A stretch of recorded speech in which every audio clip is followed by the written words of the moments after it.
ત્યાર પછી ત્રીજું નક્ષત્ર આવે છે આદરા, જે જેઠ વૈદ 11:30 એટલે કે 12ના દિવસે એ પણ આરંભિત થાય છે અને એનો વાર છે રવિવાર, તારીખ 22/6/2025 રોજ.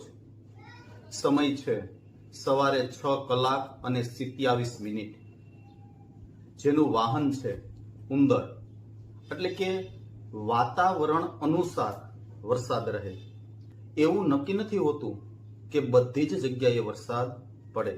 જે પ્રમાણે આ કુદરતી પ્રકૃતિ પ્રમાણે જે વાતાવરણ બંધાય છે એ મુજબ વરસાદ રહે છે. ત્યાર પછી વરસાદનું નક્ષત્ર છે પનર્વખ.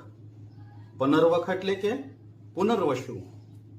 આ અષાઢ સુદ દશમ અને શનિવાર, તારીખ 5/7/2025 રોજ 5:48 પ્રારંભ થાય છે. જેનું વાહન છે અશ્વ, એટલે કે અર્ધ સંજોગી છે. શનિ બુધ વક્રી છે. પવન ફૂંકાવાની સંભાવના પણ રહે છે અને વંટોળાની સાથે ખંડવૃષ્ટિ થાય છે. ત્યાર પછી પુષ્ય, આપણી ભાષામાં જેને આપણે પખ કહીએ છીએ, એ નક્ષત્ર જે છે અષાઢ સુદ નોમ અને શનિવારના તારીખ 19/7/2025 રોજ 5:23 શરૂ થાય છે. જેનું વાહન છે મોર. આ વાતાવરણની અંદર વરસાદના સંજોગો ખૂબ બંધાય છે, કારણ કે વરસાદ મોરને અતિશય પ્રિય છે, આવું કહે છે.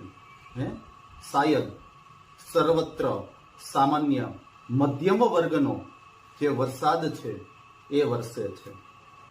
વરસાદની સાથે પણ લૂ અને વાતાવરણની અંદર જે આ વરસાદનો બફારો છે એ વધવાના સંજોગો ખૂબ જ અતિશય રહે છે. ત્યાર પછીના નક્ષત્રની વાત કરીએ તો આવે છે આશ્લેષા. આ જે નક્ષત્ર છે જેને આપણે આપણી ભાષામાં અચળક કહીએ છીએ, આ ક્યારે શરૂ થાય છે તો કે શ્રાવણ સુદ આઠમ અને શનિવાર, તારીખ 2/8/2025 રોજ 4:09.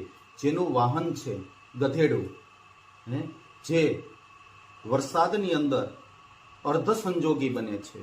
એટલે કે વરસાદ તો રહે પણ આપણું વાતાવરણ અનુસાર વરસાદ મધ્યમ રહે, જેમાં ખંડવૃષ્ટિ પણ થવાના સંજોગો બને છે.